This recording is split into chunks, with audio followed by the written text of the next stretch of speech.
पिछोर से, जहां पर छतरपुर में प्रेम प्रसंग के चलते आत्महत्या का मामला देखने को मिला है। एक युवक और एक युवती ने फांसी लगा करके आत्महत्या की है। महुआ के पेड़ पर दोनों का शव लटका हुआ मिला है। तस्वीरें आपकी टीवी स्क्रीन पर आपने देखी। कुछ ही देर पहले तस्वीरों को बताया, जो कि ब्लर करके बताई गई, क्योंकि बेहद दर्दनाक ये तस्वीरें हैं जिनको ऐसे साधारण तरीके से नहीं दिखाया जा सकता। ब्लर की हुई तस्वीरें। यहां पर पेड़ पर एक शव लटका हुआ मिला है। सूचना मिलने पर पुलिस का जाब्ता मौके पर पहुंचा और शवों को उतरवाया। पोस्टमार्टम के लिए शवों को पिछोर भेजा गया है। तो पिछोर की एक घटना है जहां पर प्रेम प्रसंग के चलते आत्महत्या का मामला देखने को मिला है, जिसके बाद पूरे इलाके में सनसनी फैल गई। और जैसे ही पुलिस को इसकी सूचना मिली, पुलिस मौके पर पहुंची और फिलहाल शवों को पोस्टमार्टम के लिए पिछोर में भेजा गया है, जहां पर अब पुलिस पूरी तरह से हर एंगल से ये तफ्तीश करने में जुटी हुई है कि आखिरकार क्या कुछ पूरा मामला है। और कई एंगल से पूछताछ भी की जा सकती है। परिवारजनों से पूछताछ हो सकती है, दोस्तों से पूछताछ हो सकती है। आखिरकार कब से ये प्रेम प्रसंग चल रहा था और ये नौबत क्यों आई कि आत्महत्या करनी पड़ी। तो इन तमाम एंगल पर पुलिस छानबीन शुरू कर सकती है।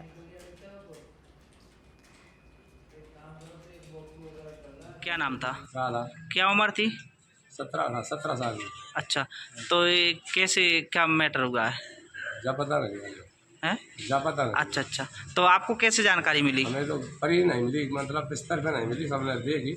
अच्छा, हमें उन्हें नहीं मिली। हाँ। हमने ढुलाई करी, नहीं मिली। हाँ। हम बाप बताई मोड़ा बाबा के लोग पहुँचाए तो उधर लड़का भी नहीं मिलो मैंने।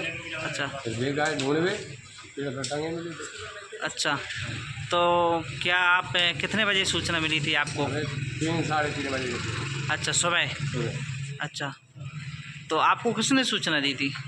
सूचना हमें घर से, मतलब लड़की नहीं मिली, सबने देखी।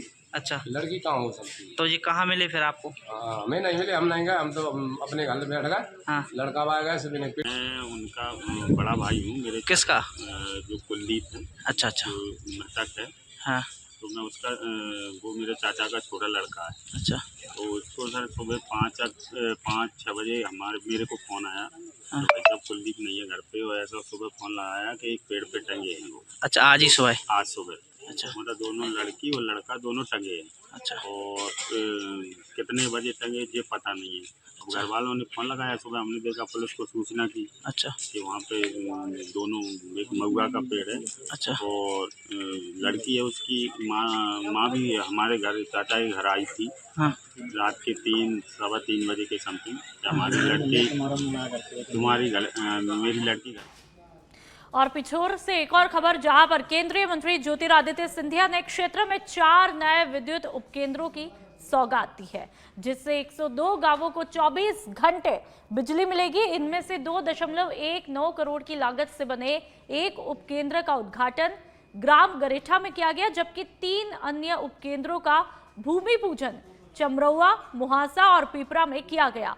इस ऐतिहासिक पल से क्षेत्र में कृषि और शिक्षा के क्षेत्र में क्रांति आने की उम्मीद है। तो केंद्रीय मंत्री ज्योतिरादित्य सिंधिया ने एमपी में सौगात दी है। बिजली से अब पिछोर रोशन होगा। 4 विद्युत उपकेंद्रों की ये सौगात है, जिसके चलते अब लोगों को ज्यादातर अंधकार का सामना नहीं करना पड़ेगा और पिछोर पूरी तरह से अब जगमग होता हुआ दिखाई देगा। इस तरह की उम्मीदें वहां के लोगों के द्वारा इस सौगात के बाद में की जा रही है। और तस्वीरें भी आप अपनी टीवी स्क्रीन पर देख सकते हैं। ज्योतिरादित्य सिंधिया यहां पर कार्यक्रम में सौगात देते हुए, जैसे ही वो यहां पर पहुंचते हैं, उनका स्वागत, सत्कार, अभिनंदन यहां पर किया जाता है। तमाम दूसरे कार्यकर्ता भी इस बीच यहां पर मौजूद रहते हैं और जैसे ही वो मंच पर अपना संबोधन देते हैं, उसके बाद में लोगों की उम्मीद और ज़्यादा बढ़ जाती है और कहीं ना कहीं सौगात से खुशी भी लोगों के चेहरे पर देखने को मिली है। तो विद्युत केंद्रों की उपकेंद्रों की सौगात उनके द्वारा दी गई है। और अब छतरपुर से खबर, जहां पर पुलिस को एक खूंखार अपराधी ने खुला चैलेंज दिया है।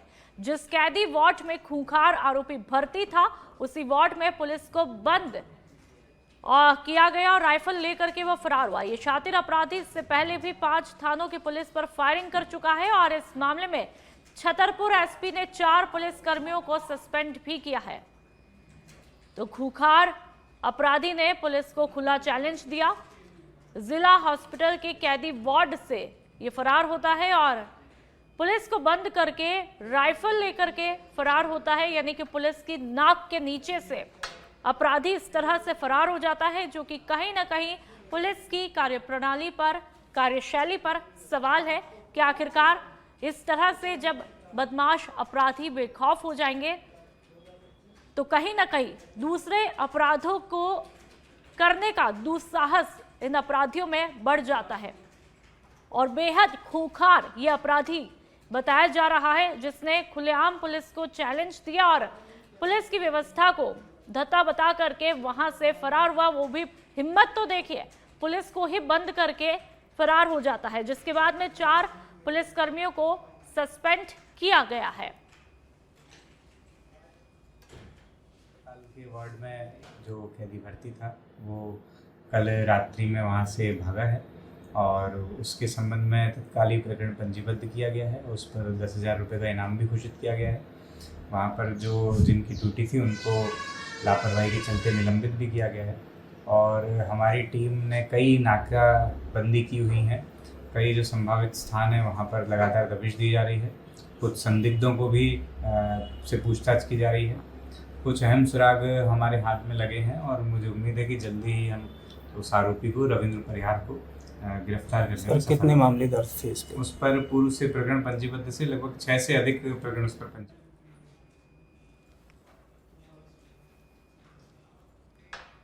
और अब खबर श्योपुर से, जहां पर कूनो होटल में आयोजित प्रेस वार्ता में विभिन्न सामाजिक संगठनों और कार्यकर्ताओं, युवा समाज सेवियों में नशे के खिलाफ एकजुट होने का संकल्प लिया और सभी ने कहा कि समाज को नशा मुक्त करने का समय है। इसके लिए हर स्तर पर सशक्त आंदोलन बेहद जरूरी है। उसके लिए भले ही पुलिस प्रशासन की तरफ से एफआईआर की कार्रवाई ही क्यों न झेलनी पड़े। इस दौरान मुकेश मीणा ने आरोप लगाया कि जिले में गांजे का व्यापार नेताओं और पुलिस की मिलीभगत से फल फूल रहा है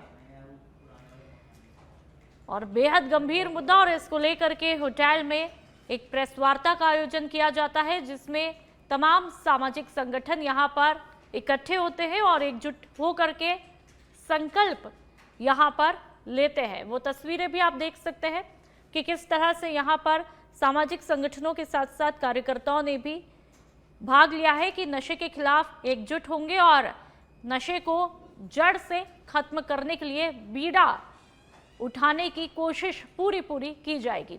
जिस तरह से नशा का कारोबार फल फूल रहा है, उस पर कैसे रोकथाम लगाई जाए, इसको लेकर के यहाँ पर चर्चा की गई। चौकी ये सबसे ज़्यादा माल देने वाली चौकी है। यहाँ एक तो स्मैक चलता है, एक सट्टा, राजस्थान का जितना भी सट्टे का कारोबार है वो दांतरदा इस सामरसा चौकी से चलता है।